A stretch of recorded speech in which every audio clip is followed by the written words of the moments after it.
You're not safe here anymore, Mama. We're only thinking of what's best for you. That's what my daughter said, her voice syrupy sweet, as she slid a stack of papers across the kitchen table. My son stood behind her, arms folded, eyes darting away from mine. I could see the guilt flicker in his face, but he said nothing.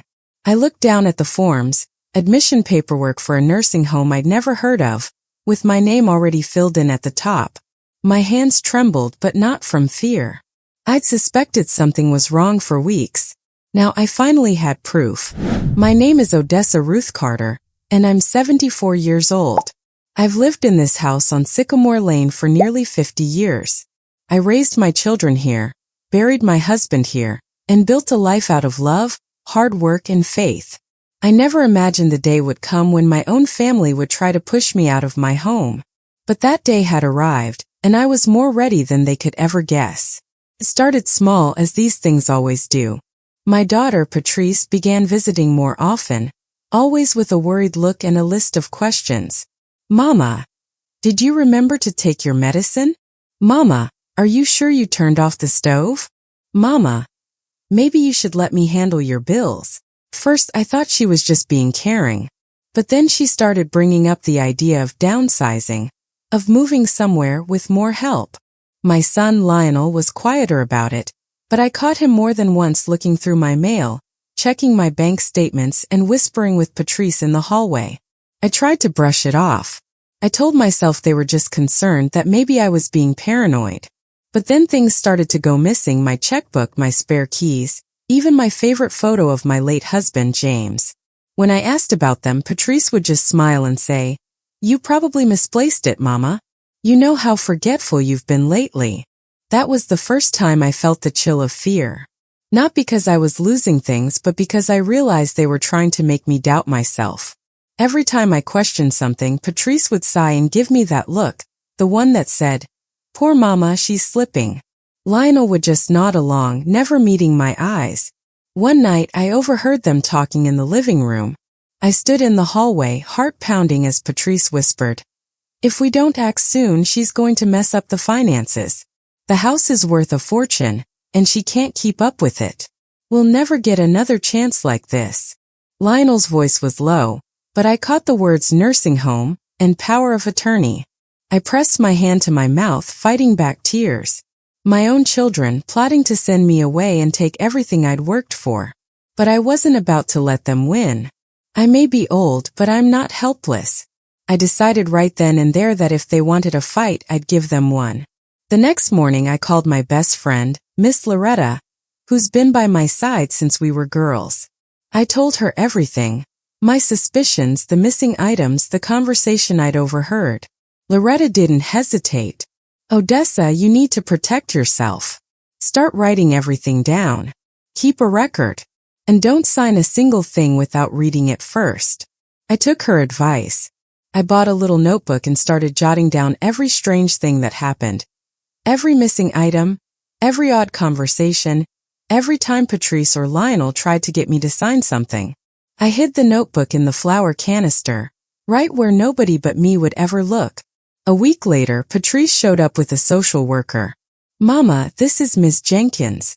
She's here to help us talk about your future." Ms. Jenkins was polite, but I could see the way she looked at me, like I was already halfway out the door. Patrice did most of the talking, painting a picture of a frail, confused old woman who couldn't manage on her own. I sat there, nodding and smiling, playing the part they wanted me to play, but inside I was boiling. After they left, I called my lawyer, Mr. Franklin.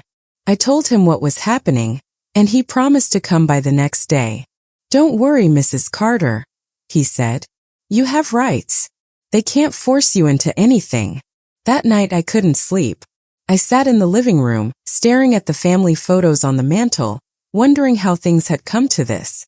I thought about James, about the promises we made to each other, about the life we'd built. I promised myself I wouldn't let them take it away from me, not without a fight. The next day, Mr. Franklin arrived, briefcase in hand. We went over my will, my power of attorney, every document I'd ever signed. "You're still of sound mind, Odessa," he said. "They can't do anything without your consent." But you need to be careful. Don't let them isolate you. And keep that notebook going. That afternoon, Patrice and Lionel returned, this time with the nursing home paperwork. Mama, it's time, Patrice said, her voice firm. You need more help than we can give. Please just sign the forms. I looked at them, my heart pounding. I picked up the pen, pretending to hesitate. Let me read it first, I said, flipping through the pages. I saw the words involuntary admission, transfer of assets, and power of attorney. My blood ran cold. I set the pen down and looked my children in the eye. I'm not signing anything today. And if you try to force me, I'll call the police. Patrice's face turned red. Lionel looked away. For the first time I saw fear in their eyes, not mine but theirs. They had no idea I was just getting started. The silence after my refusal was thick as grits. Patrice's lips pressed into a thin line, and Lionel's foot tapped nervously on the kitchen tile. I could see them recalculating, trying to figure out their next move. I kept my face calm, but inside my heart was racing. I knew this was only the beginning of their scheme, and I needed to stay 2 steps ahead. After they left, I called Loretta. She listened quietly as I recounted every detail, then let out a low whistle.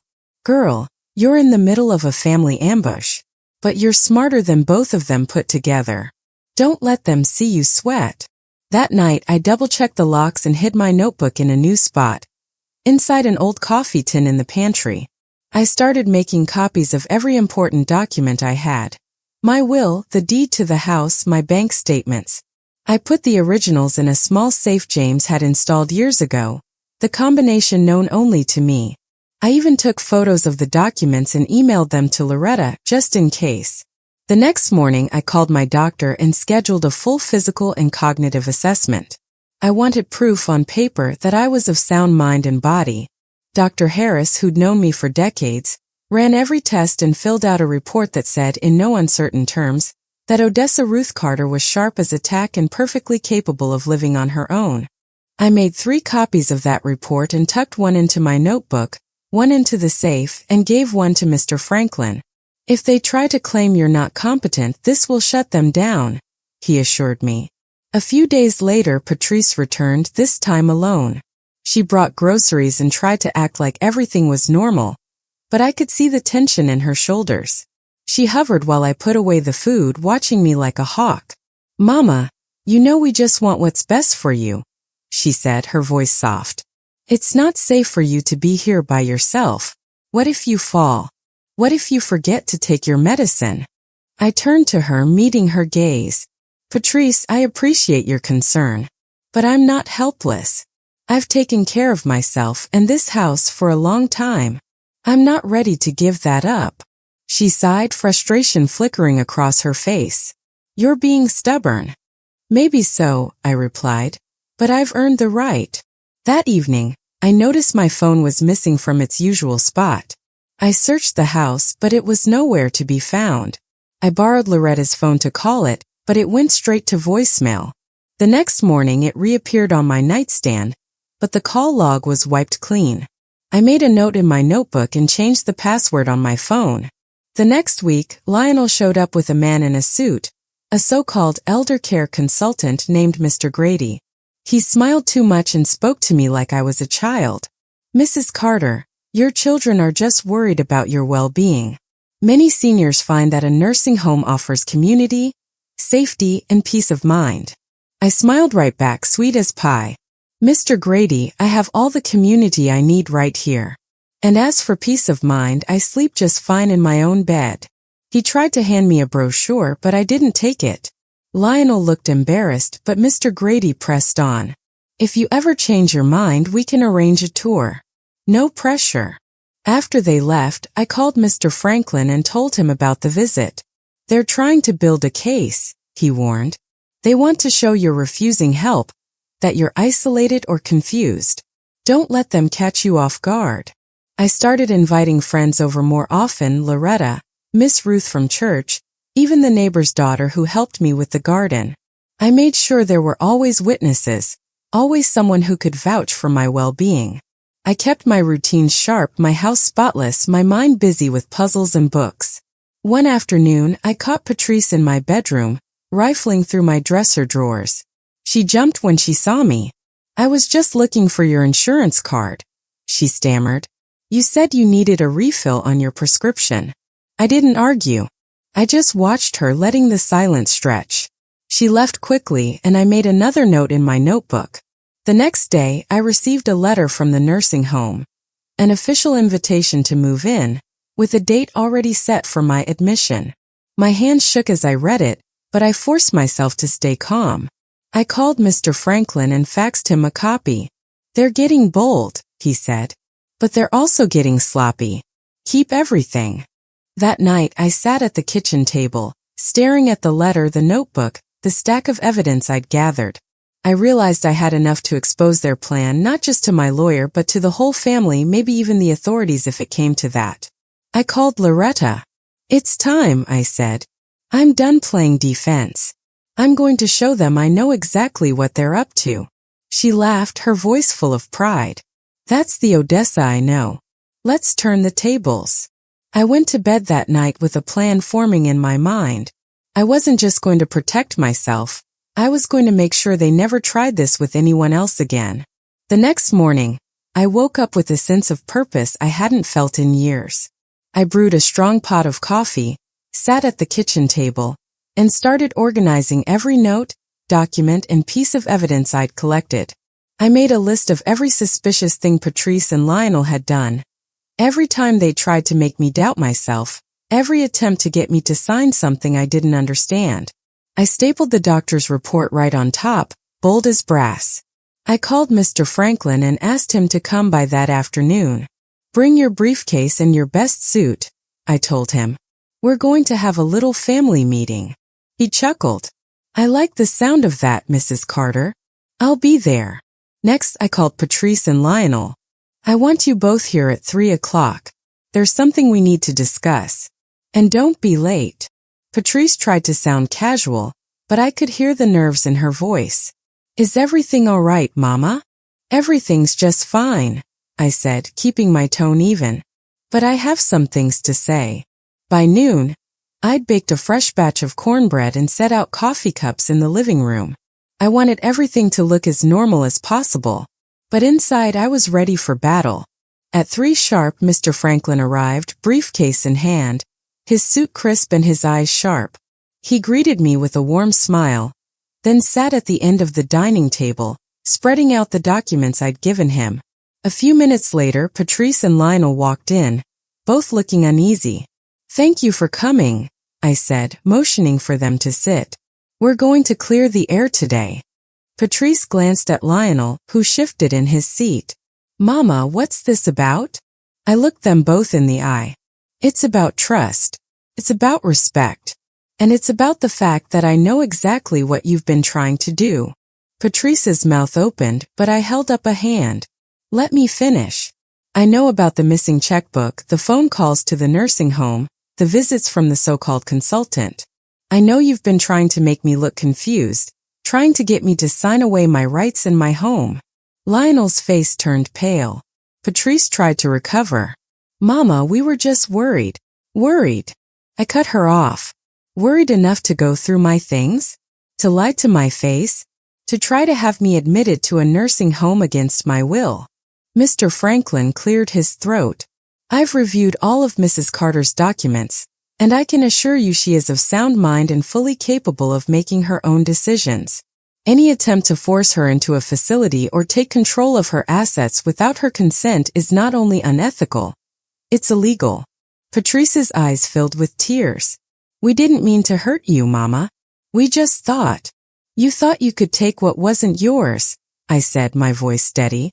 "You thought I wouldn't notice. But I did. And I kept records of everything. If you try anything like this again, I'll go straight to the police. And I'll make sure everyone in this family knows exactly what you tried to do." Lionel finally spoke, his voice barely above a whisper.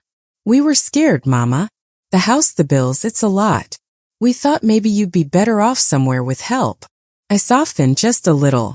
"If you were truly worried, you would have talked to me. You would have listened. But you didn't.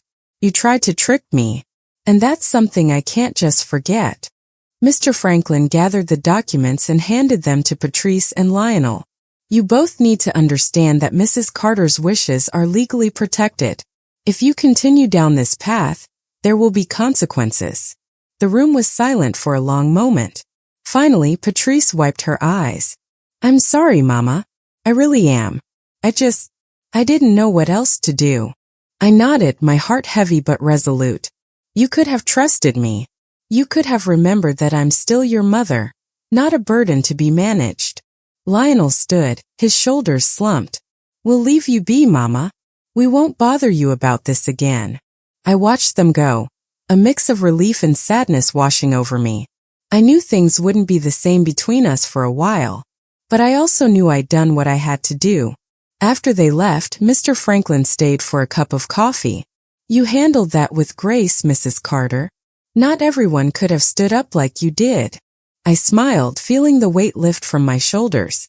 I learned from the best, my mama and her mama before her. We don't back down when it comes to family, even when it hurts. That night I called Loretta and told her everything. She whooped with pride. You turned the tables, Odessa. You showed them you're not to be messed with. I laughed, feeling lighter than I had in months. I did, didn't I? As I got ready for bed, I looked around my home, the photos on the walls, the quilt on my bed, the garden outside my window. I realized I protected more than just a house. I protected my dignity, my independence, and my right to decide my own future. But I also knew this wasn't the end. Families don't heal overnight. There would be more conversations, more work to rebuild trust. But for the first time in a long time, I felt ready for whatever came next. The days after that confrontation were quiet, almost too quiet. Patrice and Lionel didn't call, didn't visit, and for a while I wondered if I'd lost them for good. I kept busy, tending my garden, baking for the church bake sale, and meeting Loretta for coffee at the corner cafe. The silence in the house was different now. It wasn't the silence of fear or confusion, but of peace. I could finally breathe without looking over my shoulder. Still, I missed my children. No matter what they'd done, they were my blood. I found myself replaying the meeting in my mind, wondering if I'd been too harsh, if there was something I could have said to make them understand. But every time I started to doubt myself, I'd open my notebook and read the notes I'd taken, the evidence of their plan, the words they'd spoken when they thought I wasn't listening. It reminded me that standing up for myself wasn't just my right, it was necessary. One Sunday after church, Loretta and I sat on the porch, sipping sweet tea and watching the world go by. She nudged me gently. You know, Odessa, sometimes folks need time to see the error of their ways. You did what you had to do. Now let them come to you. I nodded, grateful for her wisdom. I just hope they do, Loretta. I hope they remember who I am, not just what they wanted from me. A week later, I got a letter in the mail. It was from Patrice. Her handwriting was shaky, but the words were clear. Mama, I'm sorry for everything. I let my fear and greed get the best of me. I forgot that you're still the strongest woman I know. I hope you can forgive me. I want to come see you if you'll have me. Love, Patrice. I read the letter 3 times, tears stinging my eyes. I called her that evening, and we talked for nearly an hour.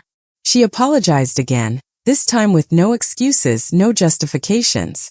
She told me she'd started seeing a counselor, trying to understand why she'd acted the way she did. I listened, and for the first time in a long time I felt hope. Lionel took longer. He sent a text, short and awkward, but it was a start. Sorry, Mama. I messed up. Can we talk sometime? I replied. Whenever you're ready, son. Slowly we began to rebuild. Patrice came over for dinner, bringing a peach cobbler as a peace offering. We sat at the kitchen table talking about old times, about Daddy, about the things that really mattered.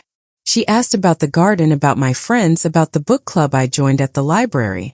It felt almost normal, almost like before. Lionel visited a week later. He helped me fix a leaky faucet, and we sat on the porch afterward watching the sunset. He didn't say much, but his presence was enough. Sometimes, forgiveness doesn't need words. Through it all, I kept my boundaries firm. I made it clear that my home, my finances, and my decisions were mine alone.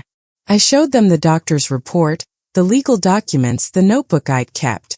I'm not hiding anything, I told them. But I won't be tricked again. They understood. The trust would take time to rebuild, but at least we were trying. Word got around the neighborhood about what had happened. Miss Ruth from church stopped me after service, her eyes wide. Odessa, I heard you stood up to your family. You're an inspiration. Too many folks just let themselves get pushed around. I smiled, feeling a quiet pride. Sometimes you have to remind people who you are. I started volunteering at the community center, helping other seniors learn how to protect themselves, how to keep records, how to spot the signs of manipulation, how to say no without guilt.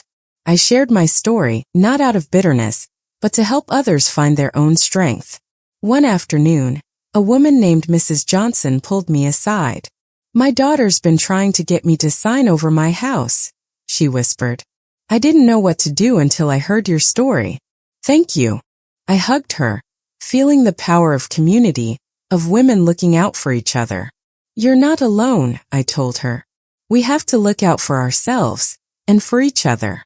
As the months passed, my relationship with Patrice and Lionel continued to heal.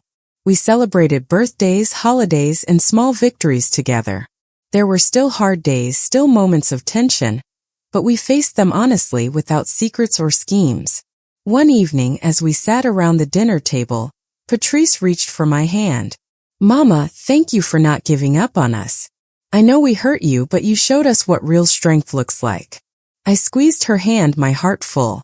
Family means forgiving, but it also means learning. I hope we all learned something. That night, as I got ready for bed, I looked around my home, the home I'd fought to protect, the life I'd reclaimed. I knew there would always be challenges, always be moments when I'd have to stand up for myself.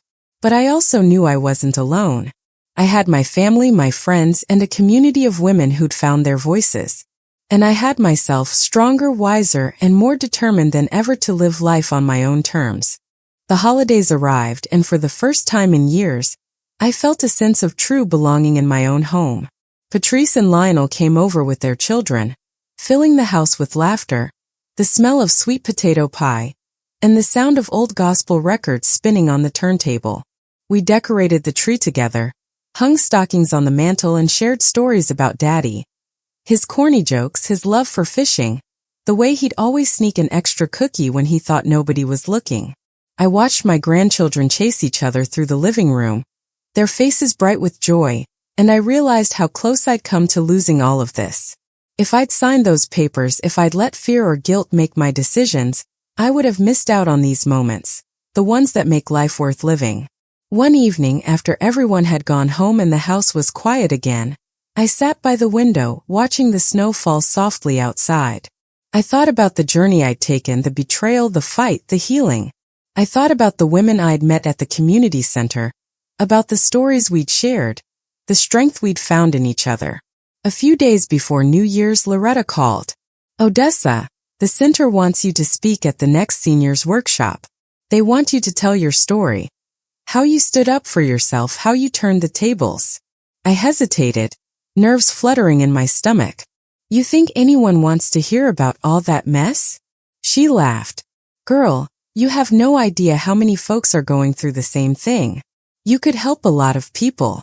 So I agreed. On the day of the workshop, I stood in front of a room full of seniors. Men and women with stories etched in their faces, some scared, some angry, all of them searching for hope. I told them about Patrice and Lionel, about the missing checkbook, the fake concern, the pressure to sign away my life. I told them about the notebook, the lawyer, the doctor's report. I told them how I'd found my voice, how I'd refused to be bullied, how I'd demanded respect. When I finished, the room was silent for a moment. Then, one by one, people started to clap. A woman in the front row wiped her eyes. Thank you, she said. I thought I was the only one. After the workshop, people lined up to talk to me. Some shared their own stories, about children who wanted their homes, about relatives who tried to take control. Others just wanted a hug, a word of encouragement, a reminder that they weren't alone. That night I sat on my porch wrapped in a quilt watching the stars. I felt a sense of peace I hadn't known in years. I realized that my story wasn't just about me. It was about all of us, about the right to live with dignity, to make our own choices, to be seen and heard. As the new year began, I made a promise to myself. I would keep speaking out, keep helping others, keep living life on my own terms. I started a support group at the community center, a place where seniors could come together, share their stories, and learn how to protect themselves. We laughed, we cried, we celebrated every victory, no matter how small. Patrice and Lionel became regular visitors, not just out of obligation but out of love. They brought their children, helped with chores, and even joined me at the support group meetings. Our relationship wasn't perfect. There were still moments of tension, still old wounds that needed time to heal, but we were moving forward together. One afternoon, as we worked in the garden, Patrice turned to me. "Mama, I want you to know I'm proud of you. You taught me that it's never too late to stand up for yourself." I smiled, feeling the warmth of the sun on my face. It's never too late to learn either. We're all still growing. As spring approached, the garden bloomed with new life, daffodils, tulips, and the first shoots of tomatoes and peppers. I found myself looking forward to each new day, to the laughter of my grandchildren, to the quiet moments with Loretta, to the strength I saw in the women at the center. I knew there would always be challenges, always be people who tried to take advantage, always be moments when I'd have to stand up and say, "No more." But I also knew I wasn't alone. I had my family, my friends, and a community of women who'd found their voices. And I had myself, strong, wise, and unafraid to live life on my own terms. Spring brought a new energy to Sycamore Lane. The air was sweet with the scent of blooming magnolias, and the world seemed to be waking up after a long, hard winter. I found myself waking up early, eager to tend the garden, to feel the sun on my face, to greet the neighbors as they walked their dogs or strolled with their grandchildren. Life felt lighter, and so did I. The support group at the community center grew with each meeting. Word spread quickly. There was a place where you could talk about the things nobody wanted to say out loud. We shared stories of family betrayals, of legal battles, of the loneliness that sometimes crept in when the world seemed to move on without us. But we also shared laughter, recipes, and hope. I watched women who'd come in scared and silent find their voices, stand a little taller, and realize they weren't powerless after all. One afternoon, a new face appeared at the door. Her name was Mrs. Evelyn Brooks, and she looked like she was carrying the weight of the world on her shoulders. She sat quietly at first, listening as others spoke, her hands twisting a handkerchief in her lap. When it was her turn, her voice trembled. "My son wants me to move out of my house. He says it's for my own good, but I know he just wants to sell it. I don't know what to do." I reached across the table and squeezed her hand. "You're not alone, Mrs. Brooks. We've all been there. You have more power than you think." The group rallied around her, offering advice, sharing their own experiences, and promising to help her find a good lawyer. By the end of the meeting, Mrs. Brooks was smiling through her tears. "Thank you," she whispered. "I thought I was the only one." That night, I sat on my porch watching the fireflies dance in the twilight. I thought about how far I'd come, from the fear and confusion of those first days, to the strength and confidence I felt now. I realized that the fight for my independence had given me something I never expected. A sense of purpose, a reason to keep going, a community that needed me as much as I needed them. Patrice and Lionel continued to visit, sometimes bringing their children, sometimes just stopping by for a cup of coffee and a chat. Our conversations were more honest now, more real. We talked about the past, about the mistakes we'd made, about the lessons we were still learning. There were still moments of tension, still old wounds that ached on rainy days, but there was also forgiveness and a willingness to try again. One Saturday, Patrice surprised me with tickets to a jazz concert downtown. "Just us, Mama," she said, her eyes shining. "Like old times." We dressed up, laughed at each other's hats, and let the music wash over us. For a few hours, we were just mother and daughter again. No secrets, no schemes, just love. Lionel found his own way to make amends. He started volunteering at the community center, helping with the garden, fixing things that needed repair, and even leading a workshop on home maintenance for seniors. I watched him with pride, knowing that he was trying to be the man his father would have wanted him to be.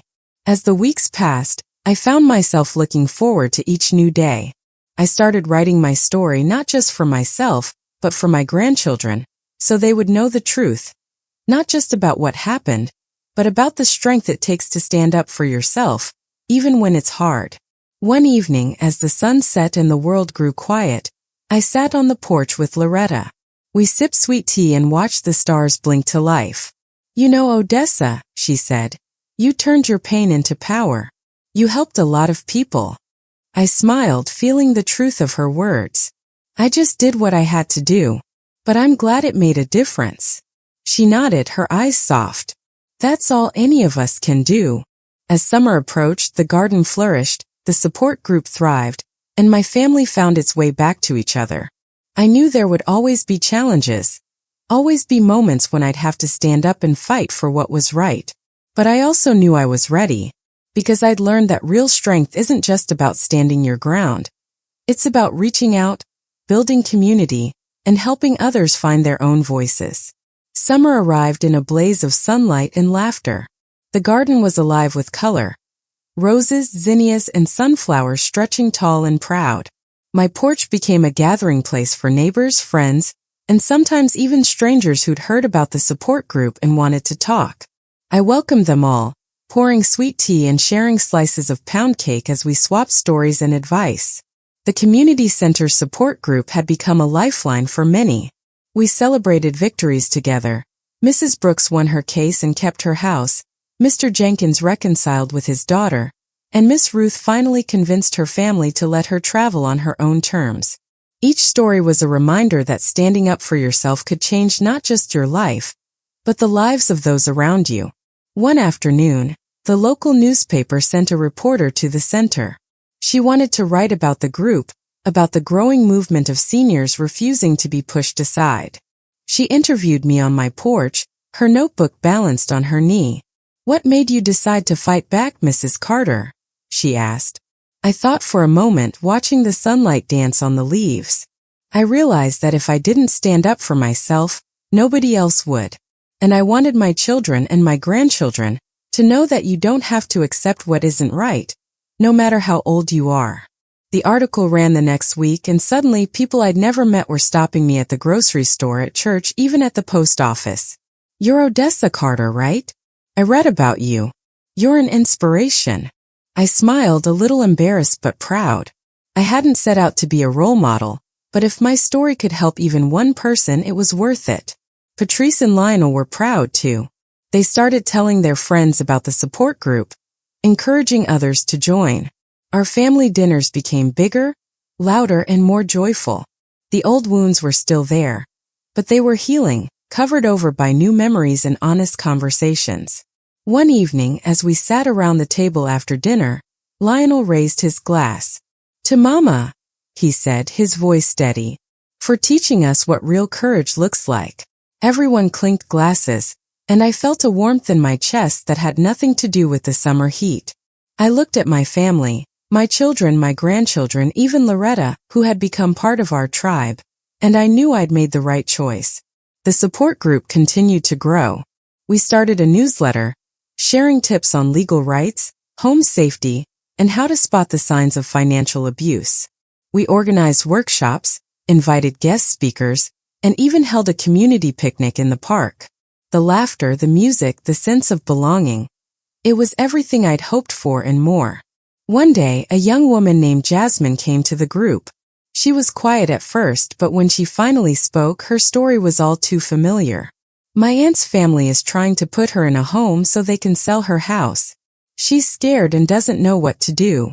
The group rallied around Jasmine, offering advice, resources, and most importantly, hope.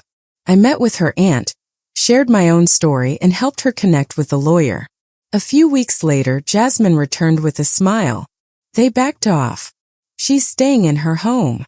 That night, I sat on my porch, the air thick with the scent of honeysuckle, and thought about the ripple effect of one person's courage. I realized that my fight hadn't just been for me. It had been for every person who'd ever been told they were too old, too weak, or too much trouble. As the summer days stretched on, I found myself looking forward to each new challenge. I knew there would always be people who tried to take advantage, always be moments when I'd have to stand up and say, no more. But I also knew I wasn't alone. I had my family, my friends, and a community of people who'd found their voices. And I had myself, strong, wise, and unafraid to live life on my own terms. As the summer faded into the golden light of early fall, I found myself reflecting on how much had changed in just a year. The fear and uncertainty that once haunted my days had been replaced by a sense of purpose and belonging. My home was still my sanctuary, but now it was also a hub, a place where people came for advice, comfort, and sometimes just a listening ear. The support group at the community center was thriving. We had new members every week, and our newsletter was being shared all over the city. I was invited to speak at other centers, churches, and even a local college class on social work. Each time I told my story honestly, about the pain of betrayal, the courage it took to fight back, and the joy of reclaiming my life. One afternoon, I received a letter from a woman named Mrs. Dolores King. She wrote, I read about you in the paper. My own children tried to force me out of my home, but after hearing your story, I found the strength to say no. Thank you for reminding me that my voice matters. I sat on my porch, reading her words over and over, tears pricking my eyes. I never imagined that my struggle would help someone else find their own power. It made every hard day, every sleepless night worth it. Patrice and Lionel continued to grow too. Patrice started volunteering at the community center, helping with the newsletter and organizing events. Lionel took on more responsibility at work and even started a small handyman business on the side, offering discounted services to seniors in the neighborhood. Our family dinners became a tradition, a time to reconnect, to laugh, and to heal. One Sunday after church, Patrice pulled me aside. Mama, I want to thank you for not giving up on us. I know we hurt you, but you showed us what it means to forgive and to fight for what's right. I hugged her, feeling the bond between us stronger than ever. We all make mistakes, Patrice. What matters is what we do next. As the leaves began to turn, I started working on a book about my experiences. Geneva, Loretta, and the women from the support group encouraged me, sharing their own stories and cheering me on. I wanted to create something lasting, a guide for others who might one day find themselves in my shoes. The process wasn't easy. Some days the memories were too raw, the pain too close. But I kept writing, kept pushing forward, knowing that my story could help others find their own courage. One evening, as I sat at my desk, Malik, my oldest grandson, came in and sat beside me. Grandma, I'm proud of you. You taught me that it's okay to stand up for yourself, even when it's hard. I smiled, ruffling his hair. Thank you, baby. I hope you always remember that. The support group decided to host a citywide event for World Elder Abuse Awareness Day. We invited speakers, set up resource tables, and shared our stories with anyone who would listen. The turnout was bigger than we'd hoped. Hundreds of people, young and old, came to learn, to connect, and to find hope. During the event, I stood on stage looking out at the crowd. I saw faces full of fear, of hope, of determination. I told them, you are not alone. Your story matters. Your voice matters. Don't let anyone take your power away. The applause was thunderous, but what mattered most were the people who came up to me afterward, thanking me, sharing their own stories, asking for advice. I realized that my fight had become something bigger than myself. It was a movement, a call to action, a reminder that dignity and independence are worth fighting for at any age. As fall deepened, I finished the first draft of my book. Geneva and Loretta read every page, offering feedback and encouragement. Patrice and Lionel promised to help me get it published, and Malik offered to design the cover. It felt like a family project, a way to turn our pain into something beautiful. One night, as I sat on the porch, the air crisp and cool, I thought about the journey I'd taken. I thought about the fear, the betrayal, the fight, and the healing. I thought about the women I'd helped, the family I'd rebuilt, the community I'd found. And I realized that for the first time in a long time, I was truly at peace. The first frost of winter crept over Sycamore Lane, turning the garden silver and making the air sharp and clean. I pulled my old quilt tighter around my shoulders as I sat on the porch, watching the world slow down. The holidays were coming again, and this year, I felt ready to celebrate, to welcome family, to open my home to friends and neighbors who had become like family themselves. The support group's citywide event had made a real impact. Calls to the community center increased, and more seniors reached out for help. I was invited to join a city task force on elder rights, working with lawyers, social workers, and other advocates to create better protections for people like me. It was work I never imagined I'd be doing at my age, but it gave me a sense of purpose I hadn't felt in years. Patrice and Lionel were by my side every step of the way. Patrice helped organize meetings and wrote articles for the newsletter, while Lionel fixed up the center's old building, making it safer and more welcoming for everyone. Our family had found a new rhythm, one built on honesty, respect, and a willingness to listen. One afternoon, I received a letter from Mrs. Brooks, the woman who'd once been so afraid to stand up to her son. She wrote, "I'm still in my home, Odessa. My son and I are talking again, and he's even helping me with the garden. Thank you for showing me I could be strong." I smiled as I read her words, thinking about all the women and men who had found their voices because someone believed in them. It was a reminder that even the smallest act of courage could ripple out and change lives. The holidays arrived, and my house was filled with warmth and laughter. We cooked together, sang carols, and shared stories late into the night. Patrice and Lionel brought their families, and even Loretta's grandkids joined in the fun. The old wounds were still there, but they were healing, covered over by new memories and the simple joy of being together. On Christmas Eve, after everyone had gone to bed, I sat by the window watching the snow fall. I thought about the journey I'd taken, the fear, the fight, the forgiveness. I thought about the people I'd helped, the family I'd rebuilt, the community I'd found. And I realized that, for the first time in a long time, I was exactly where I was meant to be. As the new year approached, I finished the final draft of my book. Malik helped me send it to publishers, and Patrice promised to help with the launch. The support group planned a celebration, inviting everyone who had been part of our journey. We decorated the center with photos, stories, and thank you notes from people whose lives had been changed. At the celebration, I stood in front of the group, my heart full. "We did this together," I told them. "We turned our pain into power, our fear into hope. We showed the world that we are not invisible, that our voices matter, that our lives are worth fighting for." The applause was loud and long, but what mattered most were the hugs, the tears, the quiet words of gratitude. I knew that my story was just one of many, but together we were making a difference. That night, as I walked home with Patrice and Lionel, I felt a sense of peace I hadn't known in years. We talked about the future, about new projects, new challenges, new ways to help others. I knew there would always be obstacles, always be people who tried to take advantage, always be moments when I'd have to stand up and say, "No more." But I also knew I wasn't alone, because I had my family, my friends, and a community of people who had found their voices.